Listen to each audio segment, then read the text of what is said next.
বাউল গান যত গায় সব বাউল গান ফালতু। এ আবাল বাউল নাকি আবুল কি না, আবুল আবুল আবুল আবুল ফাউল, আবুল ফাউল কি কইছে সকলে তো শোনেন নাই, মুরব্বীরা একটু শোনেন, যারা বাউল গানের ভক্ত তারা একটু ভালো করে শোনেন। আপনি আজ থেকে বাউল গানের সমর্থন করবেন কি করবেন না, আমি নিজে শুনছি তার গান। সে গানের ভিতরে বলতেছে আল্লাহ কি মুখ দিয়ে কথা কয় না পাছা দিয়ে কথা কয়?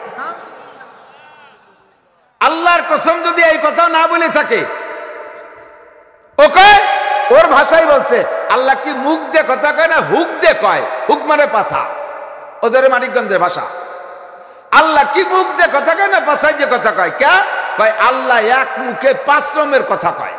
একবার আল্লাহ কয় আউয়ালু মা খালাকাল্লাহুল ইশ, আবার কয় আউয়ালু মা খালাকাল্লাহুল আরশ, আবার কয় আউয়ালু মা খালাকাল্লাহুন নূরি, আবার কয় আউয়ালু মা খালাকাল্লাহুল কলম, আবার কয় আউয়ালু মা খালাকাল্লাহুল কদর। আল্লাহ কয় আমি সর্বপ্রথম ইশক বানাইছি, আবার কয় সর্বপ্রথম আরশ বানাইছি, আবার কয় সর্বপ্রথম মুহাম্মাদের নূর বানাইছি, আবার কয় সর্বপ্রথম কলম বানাইছি, আবার কয় সর্বপ্রথম তকদির বানাইছি। এক আল্লাহ সর্বপ্রথম কয়বার হতে পারে? সর্বপ্রথম তো একবারই হয়, সর্বপ্রথম কি 5 বার হয় নাকি? এক আল্লাহ এক মুখে 5 বার কথা কয়। আল্লাহ কি মুখ দিয়ে কথা কয় না পাছায় দিয়ে কথা কয়? এই উক্তি করে আবুল সরকার। ওরে কি ফাঁসি না দেয়া পর্যন্ত শান্ত হওয়া যায়? আবুল সরকারের ফাঁসি হওয়া ফরজ। কথা বলেন ঠিক কি ঠিক না?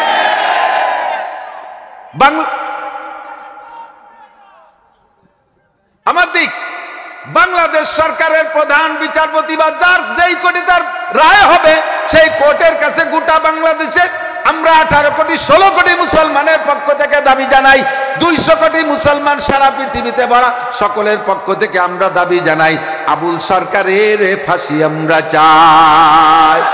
ফাঁসি চাই, ফাঁসি চাই, ফাঁসি চাই, ফাঁসি চাই। নারে তাকবীর। ও দোস্ত, এই সমস্ত আকীদা আমরা রাখি না। কথা বলেন ঠিক কি ঠিক?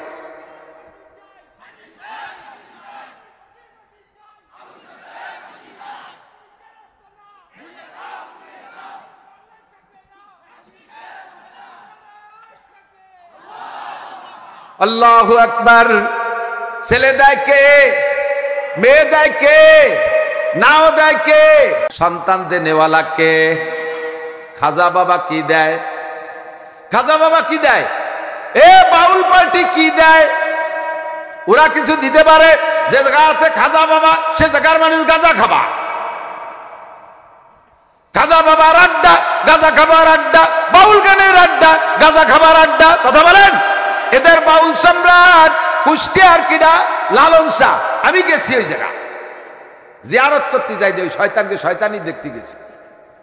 আরে কপাল, দেহি এক বুড়ো মোজ দিয়ে দাড়ি দিয়ে চুল দিয়ে পাইয়ে সাদা হয়ে গেছে, একেবারে এই উপরে টুকবোল মানুষের মতো। আমি শুধু অপেক্ষা করতেছি যে আল্লাহ ও খায় কিভাবে মোষের মধ্যে দিয়ে। ইতিমধ্যে চা দেশে দেখলাম মোষ উঁচইরে ধরে তলে ডুই দিয়ে চা খাচ্ছে। আমি কই চাচা মোষের মুসইরে ধরলেন কেন? কয় যে কোনো কিছু পান করার সময় মোষ ভিজা মাকরুহ। চা খাওয়ার সময় পানি খাওয়ার সময় মোষ ভিজা মাকরুহ। তোমার ওই রকম ঠাউর মার্কা সাধু মার্কা মোষ রাখা যে হারাম, এইটা কি তুমি কোনোদিন ভেবে দেখছো? একটু মনে রাখবেন, অনেকদিন আগে আমি এ জায়গায় একবার বলেছিলাম, আমার মনে পড়ে, আবারও স্মরণ করাই দেই। যারা স্ত্রীর পেটে অধিক কন্যা সন্তান হওয়ার কারণে স্ত্রীকে চাপের মুখে রাখে, টর্চারিং করে, অনেক শ্বশুর শাশুড়িও আছে, বাড়ি 3টে পুত্রবধূ আছে, 2টের ছেলেও আছে মেয়েও আছে। একটা পুত্রবধূর শুধু পরপর 3টে 4টে যদি মেয়ে হয়, শ্বশুর শাশুড়িও ওই বউডারে চোখ পাইতে দেখতে পারে না, তারে কোণঠাসা করে রাখে। আছে না নাই? কথা বলেন। অনেক কম ভক্ত পোড়া কবালের নাস্তিক মুরতাদ, তুমি কাফের, তুমি মুশরিক। তুমি যদি স্ত্রীর পেটে অধিক কন্যা সন্তান হওয়ার কারণে স্ত্রীকে যদি চাপের মুখে রাখো, তারে যদি তালাকের রেড সিগন্যাল দাও, অনেকে কয় 3টে মেয়ে হয়েছে, আবার যদি তোর পেটে মাইয়া হয় তারে তোরেও তালাক দেব, তোর মারেও তালাক দেব, ও শাউরিরেও বলে তালাক দেবে। আবালের বেটা আবাল।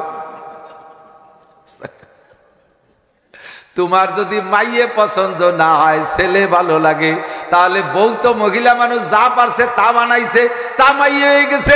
তোর যদি মাইয়ে পছন্দ না হয়, তাই তোরা কয়বা বেটা ছেলেটা বানাই না, কথা বলেন না কেন? ছেলে তোরা বানা। তোর যদি ছেলে পছন্দ হয়, ভালো লাগে, ছেলে তোরা বানা। মহিলা মানুষ দুর্বল, পারে না, যা বানাইছে তা মেয়ে হয়ে গেছে, তোদের পছন্দ হয় নাই, ছেলেটা তোরা বানা। ছেলে তো দূরের কথা, ছেলেরে ছেলে কতি যেটুক লাগে সেটুকির নাম কলাম না, খালি সেইটুক বানাতে কি বাড়াবাড়িস? তা যদি না পারিস তাহলে ও জায়গা হস্তক্ষেপ করিস না। ইয়াহাবুলি মাইয়াশাউ ইনাসা ওয়া ইয়াহাবুলি মাইয়াশাউ যুকুর আও ইযাবজুহুম যুকরানা ওয়া ইনাসা ওয়া ইয়াজআলু মাইয়াশাউ আকিমা। খানজাহান আলী রহমাতুল্লাহ আলীর দরবারে মোরগ মানলি ছেলে হয়, এলো কথা কয় না? খানজাল মোরগ মানলি ছেলে হয়, খাসি মানলি তো হয়। এগুলো সব শিরক, এগুলো সব ফিরে আসেন ওখান থেকে। 1 নম্বরই দূর। 3 নম্বরটা বলি, আমি কমায় ফেলবো কথা, এদিক খেয়াল করি। 3 নম্বর হলো শিরিক ফিল ইবাদত, ইবাদতের মধ্যে শিরিক। আল্লাহ কয় ওয়ালা ইউশরিক বি ইবাদাতি রাব্বিহি আহাদা। এইটা শোনার জন্য সকলকে আমি অনুরোধ করতেছি, বিশেষ করে আলেম তালবে আলিমরা, উলামায়ে কেরামরা, বিশেষ করে হাজী সাহেবরা, বিশেষ করে তবলিগলারা, বিশেষ করে পীর সাহেবের মুরিদরা, ওয়ালা ইউশরিক বি ইবাদাতি রাব্বিহি আহাদা। ইবাদতের মধ্যে শিরিক কাকে বলে? ইবাদত করবে একমাত্র কার জন্য? নামাজ হবে কার জন্য? রোজা হবে কার জন্য? তবলিগ সরমনাই কার জন্য? হজ উমরা কার জন্য? দান খয়রাত কার জন্য? মসজিদ মাদ্রাসা কার জন্য? নবী পাক বলেন আখলিস দীনাকা ইয়াকফিকাল আমালুল কলিল। আল্লাহ পাক বলেন আমা উমিরু ইল্লা লিয়াবুদুল্লাহ মুখলিসিনা লাহুদ্দিন। যত ইবাদত করবা একমাত্র ইখলাসের সাথে আল্লাহরই জন্য। এ জায়গা যদি মানুষের কাছ থেকে প্রশংসার লোভ করো, এর নামই হলো শিরিক ফিল ইবাদাত। আল্লাহ চাচা, আপনি তো আগে নামাজ পড়তেন না, আপনি যে নামাজ পড়েন, মসজিদে আসেন, কয় যে নামাজ না পড়লি বাড়ি বিটিকে জ্বালায়, থার কায়দা নাই। নামাজ পড়তে মসজিদে আসছে আল্লাহর জ্বালায় না বিটিকে জ্বালায়? এই নামাজ শিরিক ফিল ইবাদত, আল্লাহর জন্যই না। আপনি তো আগে দাড়ি রাখতেন না, এখন তো বেশ লম্বা দাড়ি রাখছেন। কয় এই বয়সে দাড়ি না রাখলে মানসি কি কয়? এই যে দাড়ি রাখছে আল্লাহ আল্লাহ রসুলের জন্য না, মানুষের মুখ বন্ধ করার জন্য। এই যে ইবাদত, এই যে দাড়ি রাখছেন, দাড়ি রাখা ওয়াজিব, ওয়াজিবের আমল হয়ে যাচ্ছে, কিন্তু নেকি পাবেন না। কারণ এই দাড়ি আপনি আল্লাহ আল্লাহ রসুলের মহাব্বতে রাখেন নাই। বার্ধক্যজনিত কারণে বুড়ো বয়সে দাড়ি না রাখলে কেমন দেখা যায়, মানসি কি কয়? এই মানুষের মুখ বন্ধ করার জন্য। এর নাম হলো শিরিক ফিল ইবাদত। তিলাওয়াত করেন জোরে জোরে, শুনে শুনে কণ্ঠ দিয়া, যাতে মানুষে আপনার প্রশংসা করে। চরমুনার পিসাব হুজুরের যে হালকায় জিকিরের মজলিস হয়, ওই জায়গায় একজন একটু জোরে জোরে জিকির করে। পরের দিন চার দোকানে যে আলোচনা চলতেছে, আমিয়া আপনি কি জিকিরে হালকায় যান? বলে জিকিরে হালকায় যাই না, ওই যে জোরে জোরে জিকিরটা কার? গলা দেখায় এই গলার। তাহলে জোরে জোরে জিকির করো মানুষকে শোনানোর জন্য। স্টেজে একখান চেয়ার আছে, একখান চেয়ার, আর বক্তার একটা চেয়ার। বছরে 10টা 20টা মাহফিল আমার এমন পেছে, স্টেজে একখান চেয়ার অতিরিক্ত। উলামায়ে কিরাম স্টেজে বসতে জায়গা পাচ্ছে না। আমি বলি ওই চেয়ার খান্ডের নামায় তো নইলে কেউ উঠে বসেন। হুজুররা কয় চেয়ার নামানোও যাবে না, ও চেয়ারে বসাও যাবে না। কয় নামার বসা যাবে না কেন? ওর মধ্যে কি দয়ার গুঁড়ো দিয়ে তুইছে নাকি? কয় না। তাই কে সমস্যা কি? তাই নামাইতন। কয় না, নামানো যাবে না। নাট দিয়ে আটকানো? কয় না, তাও না। কেন নামানো যাবে না? ওই চেয়ার হলো সভাপতি চেয়ার, তাই সভাপতিরে ডাক দেন, সভাপতি সব বসুক। কয় না, উনি আসছিল, বসবে না। সমস্যা কি? উনার নাম আমরা লেখছি পোস্টারে, সভাপতি অমুক, কিন্তু উনি এই গত হযরত মরহুম মুহতামিম সাহেব হুজুর রহিমাহুল্লাহ নাওয়ারাল্লাহু মারকাদাহ ওয়া জাআলাল জান্নাতা মাসওয়াহ, হুজুর ছিলেন আমার একান্ত মুরব্বী। পীর হিসেবে হুজুরের হাতে বায়াত হই নাই। পীর ছিলেন আমার চট্টগ্রামের সুলতান আহমদ নানুপুরি হুজুর রহমতুল্লাহ আলাইহি। বয়ানের জগতে হযরত আমাদেরকে অনেক দিক নির্দেশনা দিতেন। একসাথে অনেক মাহফিলে অংশগ্রহণ করেছি। কথা কিভাবে বলতে হবে সব হুজুর শিখাইতেন। সব মুরব্বীরা ধীরে ধীরে চলে গেছেন। কাব্বারানি মৌতুল কুবারা। মানুষে গরু হালি করে, পালের হালি গরু বুড়ো হয়ে গেলে যেগুলো অচল হয়ে যায়, গ্যারেস্ত বাড়িওয়ালা ওইগুলোকে বাদ দেওয়ার আগে গোয়াল ঘরে যদি ছোট বাছুর থাকে, দুই দাঁতের তিন দাঁতের বাছুর থাকে, তারে সাথে করে করে নিয়ে ঘুরোই ঘুরোইয়া হাল চষা শিখায়। আমাদের মুরব্বীরা হযরত মৌলানা আলী হুসেন সাহেব হুজুর, হযরত মৌলানা মুজিবুর রহমান সাহেব রহিমাহুমুল্লাহ, খলিলুর রহমান সুটপার হুজুর রহমতুল্লাহ আলাইহে, আমাদের মুরব্বীরা আমাদেরকে এভাবে সাথে করে হালি করে রেখে গেছেন। তাদের দোয়ার বদৌলতে আজকে সারা বাংলাদেশ আনাচে কানাচে দৌড়াদৌড়ি করি, দুটো কথা মানুষের সামনে বলার সুযোগ পাচ্ছি।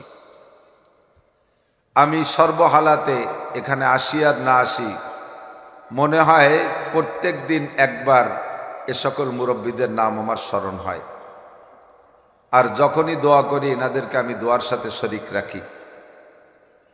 আপনাদের এই সেনাটি জাকারিয়া মাদ্রাসার দীর্ঘ সময় হুজুর খেদমত করে গেছেন। আমি হজরতের জন্য সকলের কাছে দোয়া চাই যেন আল্লাহ তাআলা হজরতকে জান্নাতুল ফেরদাউসের আলা মাকাম নসিব করেন। হুজুরের ইন্তেকালের পরে আমি সম্ভবত একবার এসেছিলাম, এরপরে দীর্ঘ প্রায় এক যুগ হতে লাগলো সেনাটি আসি না, তরতিবে মেলে না, তাই আসি না। এবছর হজরত মৌলানা আজিজুল্লাহ সিনহা সাহেব আমাকে অর্ডার করেছেন, হুজুরের পক্ষ থেকে আদেশটা, তাই আমি পালন করার জন্য ছুটে চলে আসছি আজকের মাহফিল গহরডাঙ্গায়। তো আলহামদুলিল্লাহ, আমি আসতে পেরে আপনাদের সকলের উপস্থিতি দেখে আমারও দিলটা ভরে গেছে। আমি দোয়া করি আল্লাহ তাআলা সকলকে শোনা অনুযায়ী আমল করা তৌফিক দান করে বলে। সবাইকে আল্লাহ তাআলা সুস্থতার সাথে, ইজ্জতের সাথে, প্রশস্ত হালাল রিজিকের সাথে আল্লাহ তাআলা লম্বা হায়াতে তয়বা দান করেন। আমাদের ক্ষুদ্র জীবন, সময়ও কম, গোটা দুনিয়ারই হায়াত একেবারেই কম। আল্লাহ পাক বলেন আমাল হায়াতুদ দুনিয়া ইল্লা কালিল। আখিরাতের অসীম সময়ের সামনে দুনিয়ার সময়টা একেবারেই সামান্য। আখিরাতের সময় শুরু হবে যার যার মরণের পরে, শেষ হবে না কোনোদিন। আর দুনিয়ার হায়াত আমার আপনার নিজের জন্যই। আজ থেকে কে 50 বছর আগে, কে 60 বছর আগে, কে 70 বছর আগে, কে 80 বছর আগে, যে যতটুকু হায়াত পাইছি, আমার জীবনের একটা শুরু হয়েছে দুনিয়া এক সময়, অবশ্যই একটা সময় আমার দুনিয়ার শেষ হয়ে যাবে। এর নাম হলো আরবিতে মান্তেকি ভাষায় বলে হাদেস, যা এক সময় ছিল না, কিছুক্ষণ আছে আবার থাকবে না। গোটা দুনিয়াটাই এক সময় ছিল না, এখন আছে আবার থাকবে না, এর মধ্যে কোনো সন্দেহ নেই। বিশাল আখিরাত, অনাদি অনন্তকালের আখিরাতের পাথেও সংগ্রহ করে নিয়ে যাওয়ার জন্য আল্লাহ পাক আমাকে আপনাকে সামান্য একটু সময় দিয়েছে। এই সময়টার ভিতরে আমার পরকালের সমস্ত পুঁজি সংগ্রহ করে নিয়ে যেতে হবে। যা কিছু করব আখিরাতের জন্য, নামাজ, রোজা, হজ, জাকাত, ফরজ, ওয়াজিব, সুন্নাত, মুস্তাহাব, মসজিদ, মাদ্রাসা, তবলিগ, চরমনাই, জিকির, ফিকির, ইশরাক, আওয়াবিন, চাষ, তাহাজ্জুদ, এ জাতীয় যত আমল আছে, এই সব আমলই করি দুনিয়ার জন্য না আখিরাতের জন্য? একটু বলবেন কিসের জন্য করি? আখিরাতের জন্য করি। তো দুনিয়ায় আমাদের আমল যেগুলো নাম বলেছি, এগুলো আমল, আরো অনেক নেক আমল আছে, বহু নেক আমল আছে। সত্য কথা বলা নেক আমল, ওয়াদা ঠিক রাখা নেক আমল, মিথ্যা কথা না বলা নেক আমল, মানুষের প্রতি সহানুভূতিশীল হওয়া নেক আমল, দান খয়রাত করা নেক আমল, সদকা খয়রাত করা নেক আমল, ইত্যাদি বহু প্রকারের নেক আমল আছে। এই সব নেক আমল শুধু মুসলমানরাই করে তা না, অমুসলমানরা অনেক নেক আমল করে। বহুত হিন্দু ভাইরা মসজিদ মাদ্রাসায় টাকা দেয়, খ্রিস্টানরা মসজিদ মাদ্রাসায় টাকা দেয়, খ্রিস্টানরা দানে পটু, লাখ লাখ কোটি কোটি টাকা মুসলমানদের পিছনে খ্রিস্টানরাও খরচ করতেছে। বহুত ভালো ভালো কাজ তারাও করে, আমরাও করি। পার্থক্য কোথায়? আমাদের এই নেকামলগুলো রাখার জন্য একটা পাত্র আছে, ওদের নেকামল রাখারও পাত্র আছে। বাকি আমাদের নেকামল রাখার পাত্রের নিচে সেলাই আছে, আর ওদের নেকামল রাখার পাত্রের নিচে সেলাই নেই। দুনিয়ার বিভিন্ন প্রকারের মাল রাখতে বিভিন্ন প্রকার পাত্র লাগে। ধান, চাউল, গম, সরিষা, কলাই এগুলো রাখি আমরা স্বাভাবিকভাবে বস্তায়। বস্তায় রাখি না? বস্তায় রাখি। তো বস্তা বানানোর পদ্ধতি কি? আপনার তো ইন্ডাস্ট্রিয়াল এলাকায়, খুলনা থেকেই বস্তা মস্তা সবই তৈরি হয়, পাটকল চটকল তো সব এখানে। আপনারাই সেখানে অনেকে ডিউটি করেন, জানেন বস্তা কিভাবে বানায়। একটা চটকে দোভাস করিয়া এটাকে দুই পাশে লম্বা করে সেলাই দেয়, আর নিচেও একটা সেলাই দেয়, যদি নিচে সেলাই দেওয়ার প্রয়োজন হয়। সেলাই দেয় না, নিচে সেলাই দেয়। তো বস্তার দুই পাশে লম্বা সেলাই, তলে একটা যদি সেলাই দেয় তাহলে এটা বস্তা হয়।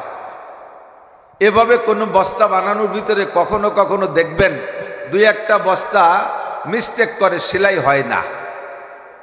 পলিথিন কিনে আনি, সব পলিথিনের তলা সেলাই করা থাকে না, দুই একটা মিস থাকে। বস্তা এরকম কিনা, এটা ইকো দেয় কেন? মাইকে ইকো বন্ধ করে দিতে। বস্তার তলায় যদি সেলাই না লাগে তাহলে ওই বস্তার দুই পাশ খোলা থাকলে বস্তার মধ্যে কি মাল দাঁড়াবে? একটু বলেন, দাঁড়াবে?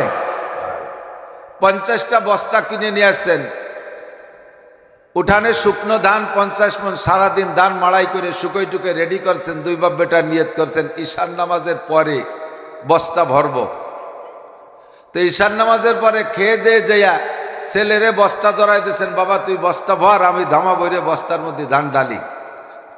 অন্ধকার রাত, প্রথম বস্তাটাই মিস্টেক করছে, প্রথম বস্তা ছেলে ধরে রাখছে, আর আব্বা বস্তা ভরে দামা দিয়ে বস্তার মধ্যে ধান ডালতেছে। 50 মণ ধান 50 বস্তা ভরবে, কিন্তু 50 মণ ধান ডালা হয়ে গেছে, এক বস্তাই ভরে না।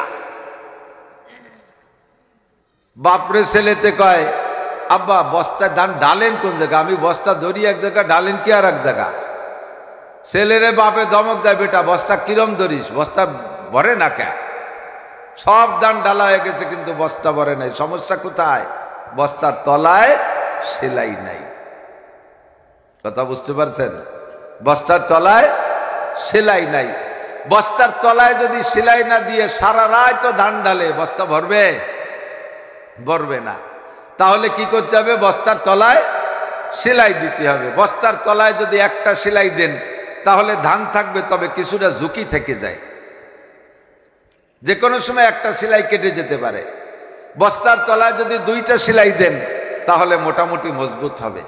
বস্তার তলায় যদি 3টে সেলাই দেন যথেষ্ট মজবুত হবে।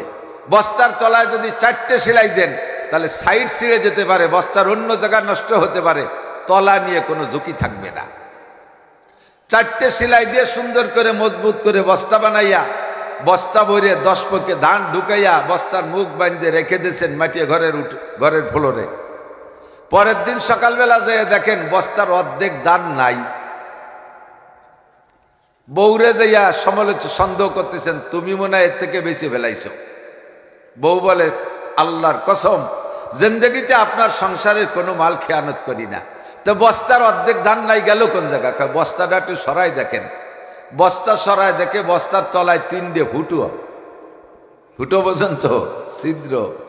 একটা বড় ফুটো, আর একটা মাঝারি ফুটো, আর একটা ছোট্ট একটা ফুটো কোনায় দিয়ে। এই ফুটোগুলো করছে কারা? 3টে ইঁদুর। কয়টা? 3টে ইঁদুর। একটা ইঁদুর বিলেন ইঁদুর, খুব বড়, বিড়াল এসছে বড় ইঁদুর। এইটা করতে কে আছে? নিচে যে আন্ডারগ্রাউন্ডে বাংকার খুঁচিয়া তল দিয়ে ফুটোই রে সে বারোই নিয়ে গেছে। আর একটা ডুয়ার মধ্যে থাকে ইঁদুর, গাড়ার ইঁদুর, এটাও ঢুকছে, সে যে আর একটা ফুটো করে বেরোয় নিয়েছে।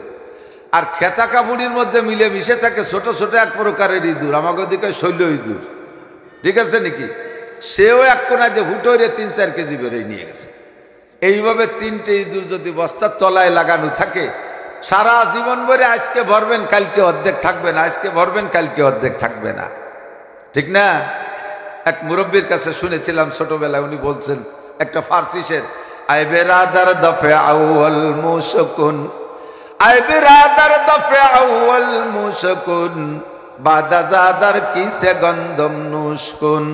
ও ভাই, ধান আর গন্ধে যদি বস্তা ভরতে চাও তাহলে আগে বস্তার তলায় সুন্দর করে মজবুত করে সেলাই দাও। বস্তার তলা সেলাই দিয়ে মাল ভরার পরে, মাল রেখে দেওয়ার পরে মাঝে মাঝে বস্তার তলা তল্লাশি করবা, পিছনে ইঁদুর লাইগা আছে নাকি? যদি তলায় ইঁদুর লাইগা যায়, যতক্ষণ পর্যন্ত ইঁদুর না মারবা অতক্ষণ পর্যন্ত তোমার বস্তা ভরতে পারবা না।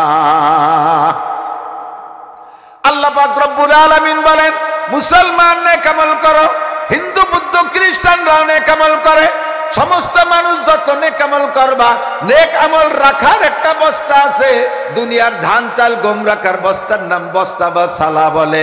তোমাদের সারা জীবনের নেক আমল রাখার জন্য যেই পাত্রটা, যেই বস্তাটা, ওই বস্তাটার নাম হলো আমল নামা। তোমার আমল নামার বস্তার তলায় সেলাই দিতে হবে। আমল নামার বস্তার তলায় যদি সেলাই না দাও, সারা জিন্দেগি ভরে আমল করে বস্তা ভরতে পারবা না। বস্তার আমল নামার বস্তার তলায় সেলাই দিতে হবে কি দিয়া? ইমানের সুই সুতো দিয়া। 1 নম্বর সেলাই কলেমা তয়্যিবা লা ইলাহা ইল্লাল্লাহ মুহাম্মাদুর রাসূলুল্লাহ। আল্লাহ ছাড়া আর কোন মাবুদ, জোরে বলেন, আছে? লা ইলাহা ইল্লাল্লাহ। এদিকে খেয়াল করেন, জিকির বক্তারা যখন স্টেজে জিকির করায়, জিকিরটা আমরা 2 ভাগ করে নেই। বক্তা কয় লা ইলাহা, শ্রোতারা কয় ইল্লাল্লাহ। শ্রোতারা লা ইলাহা কয় না, আর বক্তা ইল্লাল্লাহ কয় না। অথচ হাদিসে আছে, মান কানা আখিরু কালামিহি লা ইলাহা ইল্লাল্লাহ ফাদাখালাল জান্নাহ। প্রত্যেকে যার যার লা ইলাহা ইল্লাল্লাহ পূর্ণ পড়তে হবে। বক্তা লা ইলাহা বলছে, আপনি শুধু ইল্লাল্লাহ থেকে শুরু করছেন, আপনারও কলেমা পূর্ণ হয় নাই। আর বক্তা শুধু বারবার কয় লা ইলাহা লা ইলাহা লা ইলাহা। বক্তা একবারও ইল্লাল্লাহ কয় না। ভালো করে মনে রাখবেন, বক্তারা উলামায়ে কেরাম যারা মাঠে ময়দানে বয়ান করেন, আপনি বারবার লা ইলাহা বলতেছেন, তার মানে কি? লা ইলাহা মানে কোনো ইলাহ নাই, কোনো ইলাহ নাই মানে আল্লাহ নাই, আল্লাহ নাই। যখন বলবেন ইল্লাল্লাহ, সব ইলাহ বাদ যাবে, থাকবে শুধু আল্লাহ। এবার বক্তা বলছে লা ইলাহা, কোনো ইলাহ নাই, তার মানে আল্লাহ নাই। বক্তা আল্লাহকে অস্বীকার করছে। ইল্লাল্লাহ বলার আগে যদি বক্তার ইন্তেকাল হইয়া যায়, বক্তার জীবনের শেষ কলেমা হয়ে গেছে কুফরি কলেমা।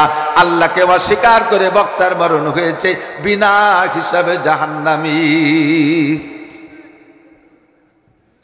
যখনই কলেমা পড়বো, বস্তার তলার সেলাই দিব, সাথে সাথে লা ইলাহা বলার পরে ইল্লাল্লাহ বলার জন্য ব্যস্ত হয়ে যাবেন। লা ইলাহা ইল্লাল্লাহ।